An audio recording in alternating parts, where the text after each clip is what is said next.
Did Amazfit just famously fail with their attempt to bring in a decent smart ring, or is the Helio much better than expected? One way to find out, let's inspect.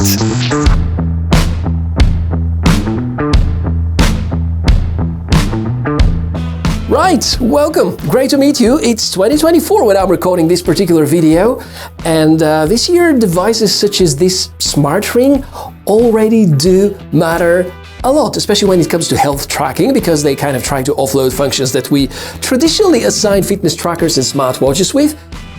Certain limitations are applicable, of course. This in particular is made by the company Amazfit, something that they have been teasing for months, already available kind of halfway because only a couple of the sizes are orderable at the moment when I'm recording this video. And obviously there's going to be a lot to talk about in terms of drawbacks and advantages. Great to meet you, by the way. I'm the TechMishka. On the channel we expect a lot of cool and interesting tech, and I invite you to subscribe because you can check some other really interesting smart ring reviews. And now, everything that matters about the Amazfit Helio. There's one thing we can easily agree upon at the beginning, that, well, Amazfit, together with Zepp, a company that they have acquired a couple of years ago, are currently producing some of the finest fitness trackers and smartwatches which are sporty oriented. And this in particular, the Amazfit Helio, is the beginning of a new era with some obvious serious differences, because it doesn't have a display, doesn't have vibration options, bunch of other things, but it is supposed to help you to track your health. We can count here steps, calories, VO2 max, sleep, stress, heart rate, blood oxygen saturation, and if I'm forgetting something, feel free to add in the comments of the video. If I have to keep it short, I'd say that most of it could have been better. But because I want to show you more details and evidence, here's how a workout would look like. The smartphone app can be linked with Strava, which is good, and if you have your smartphone around, there's going to be a lot of extra data collected. You should rely on your smartphone anyway, because this currently is the only way to start an activity. Results are interesting. Those maintained by the phone are great. The input from the ring has questionable reliability, because Helio fails to be precise about spikes with heart rate tracking. According to the ring, my HR is about 10 to 15 BPM less than what my heart achieves in reality.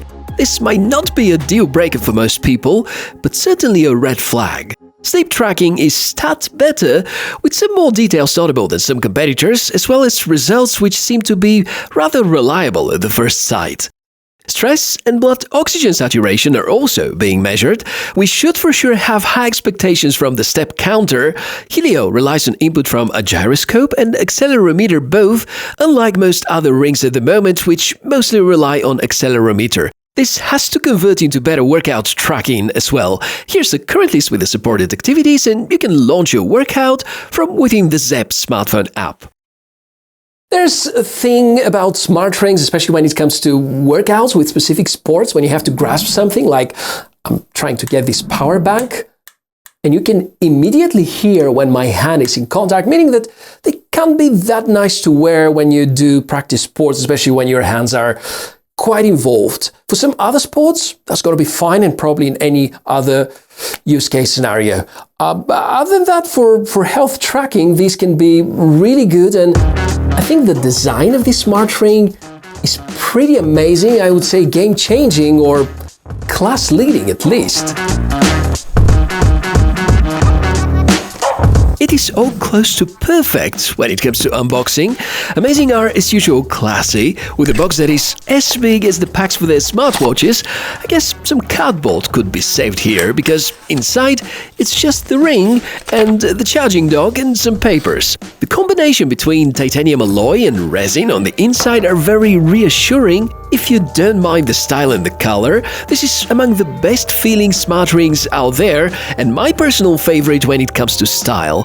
True, if you need something that stands out and is catchy, such as the Nova Ring, Amazfit ain't be able to deliver, but I think we can agree that the Helio looks great in this titanium vibe. Due to the gentle texture and the hardened material, scratches are unlikely to appear with normal use, and the resin material is very gentle to the skin and the ring feels rather lightweight. The health tracking sensors are at the bottom, with very minimal bumps notable. Because Amazfit really want you to properly wear the Helio, there's a very tiny mark engraved so that you can center it on your finger, something also well explained in the Quick Start guide. If you care about specs, it is 8mm wide, 2.6mm thick, just below 4 grams, has the Amazfit's famous BioTracker PPG HR sensor, there's a temperature sensor, EDA sensor, a battery with 20.5 mAh capacity, the ring uses Bluetooth BLE connection for linking to your smartphone, and the app is called Zep and supports both iOS and Android. Clearly, a lot of really wonderful specifications, and I think the EDA sensor inside is worth mentioning because it helps to properly track your stress and it's fairly accurate. It's something that actually the Oura ring is also equipped with, and over there we also have an ECG sensor, which means that probably Oura is slightly superior when it comes to overall health tracking. Inside the Amazfit Helio, and that's something that many other models do not really have, there's a gyroscope, a 3-axis gyroscope, which is supposedly helping for properly tracking the steps and some of the workouts. I do have remarks about those, however. And after having said that many good things about the hardware, I'm gonna have to disappoint you about the battery life. According to their website, it should last around 4 days, which I believe is a very optimistic statement. 3 days is what I barely get with just one tracked workout lasting for about an hour and all the health tracking parameters set to their defaults. So in my case, I was recharging every other day to be on the safe side, and if I set the heart rate measurements to happen every 30 minutes, I can get closer to the promised maximums. Against the competition, this is a rather poor achievement and seems to be the most disappointing component out of all. I don't think this ring should be yet another device whose charging you should sweat about.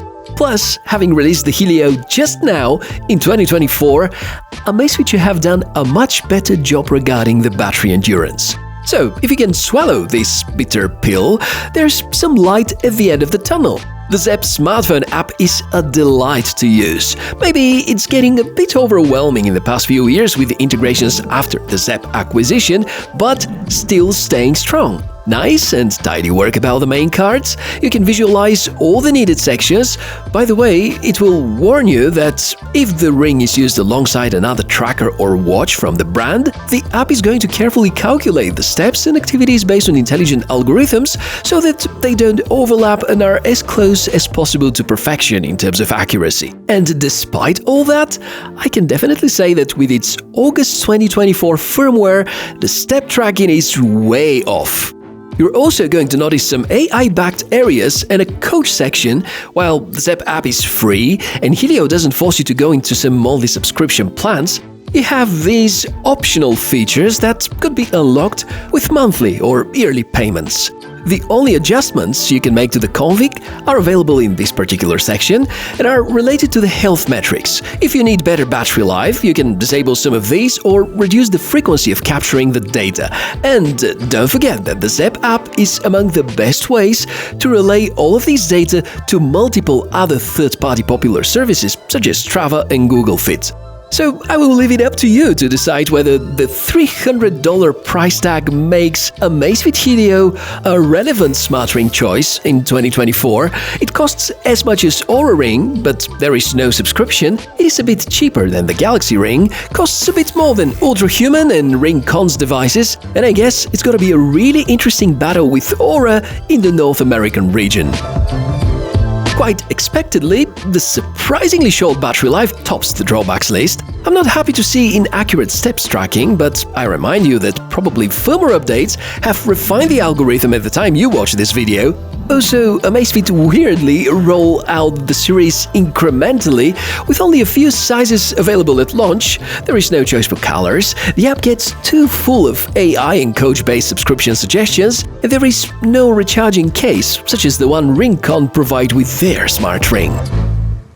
So, in the end, regarding Helio, it's one of the very few Amazfit products that I'm reluctant to recommend at launch. Because it's true, yes, it tracks your health data mostly good. There certainly are some areas to be improved. I'm pretty sure that given their really positive record about firmware updates, by the time you watch this video, the the Helio Ring is probably going to be a lot more accurate. Yeah, it doesn't come with any subscription plans. It has some fantastic design and some very unique feeling. It's so lightweight and pleasant to wear, but $300 for a device which barely gets 3 to 4 days of battery life? I think it's unrealistic to expect that this is going to be a huge success, especially compared to the fact that Oura Ring and most of the other good smart rings out there offer at least twice better battery life. So what do you think? Is this a good choice because of the bio-tracker inside, because of the firmware updates which are gonna be coming over time, and because of this pretty awesome design? Or this is simply not enough to beat Oura, Samsung, Ultrahuman, and all the rest in the price tag between $250 and $300? Let's talk about all of that in the comment section below the video, and thank you for watching this episode till the end. I'm the TechMishka. As usual, it's been so much fun to prepare all this for you, therefore you can at least give me a like, subscribe to the channel for more cool tech inspections, and I guess I'm gonna see you in a few days' time. Bye!